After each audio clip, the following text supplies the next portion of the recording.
और अब जो नॉर्मलाइजेशन है वो पिछले सालों की तरह नहीं होगा बच्चों। अब का नॉर्मलाइजेशन का लेवल ही अलग है।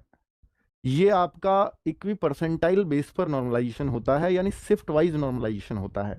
यानी ऐसे आप इसको समझ सकते हैं कि अगर आपका 20 शिफ्टों में एग्जाम हुआ, तो अब मान लीजिए एसएससी जीडी में बच्चों वैकेंसीज हैं, फिलहाल मान लेते हैं 30,000 वैकेंसीज हैं, या होंगी ये 50,000 वो अलग बात है।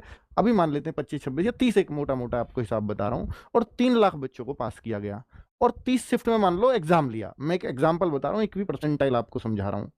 तो 3 लाख बच्चों को, सॉरी, 30 शिफ्टों में जब ये एग्जाम लेंगे, और जो वो है इक्वी परसेंटाइल मेथड, तो उसमें क्या होगा कि 3 लाख बच्चों को ये फिजिकल के लिए पास करेंगे। उन 3 लाख बच्चों को 30 शिफ्टों में बराबर बराबर बांटा जाएगा। तो अगर हम देखें कि भाई 3 लाख में 30 का अगर मैं भाग दूंगा, तो हर शिफ्ट के हिस्से में 10-10 हजार बच्चे आएंगे।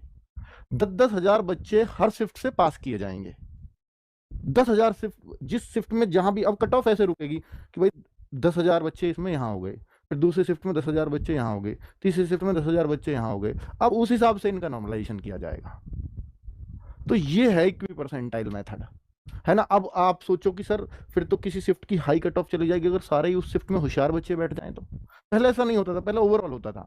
अब केवल एक शिफ्ट से, यानी बराबर हर शिफ्ट से बच्चे को बैठाने का मतलब है कि इस तरह से सोच पाना। तो भाई ये सब कुछ मैं मतलब इसको आप बोलो कि सर ये तो गलत है, गलत नहीं है, क्योंकि बच्चों इससे अलग कुछ और आप बढ़िया तरीका ढूंढ भी नहीं पाओगे। ये सब सुप्रीम कोर्ट में ये सब कुछ बताया जा चुका है कि भाई ये गलत नहीं है, और गलत है तो सही बता दो फिर क्या है।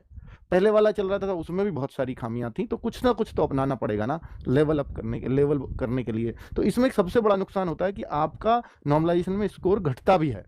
अब तक आप देख रहे होंगे कि सबका बढ़ता ही था, अब यहाँ घटेगा भी अच्छा खासा। और बच्चों के साथ हुआ भी है।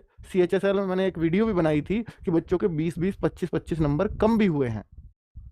तो नॉर्मलाइजेशन भी असर डालता है। तो भाई उसके लिए भी हमें तैयार रहना होगा।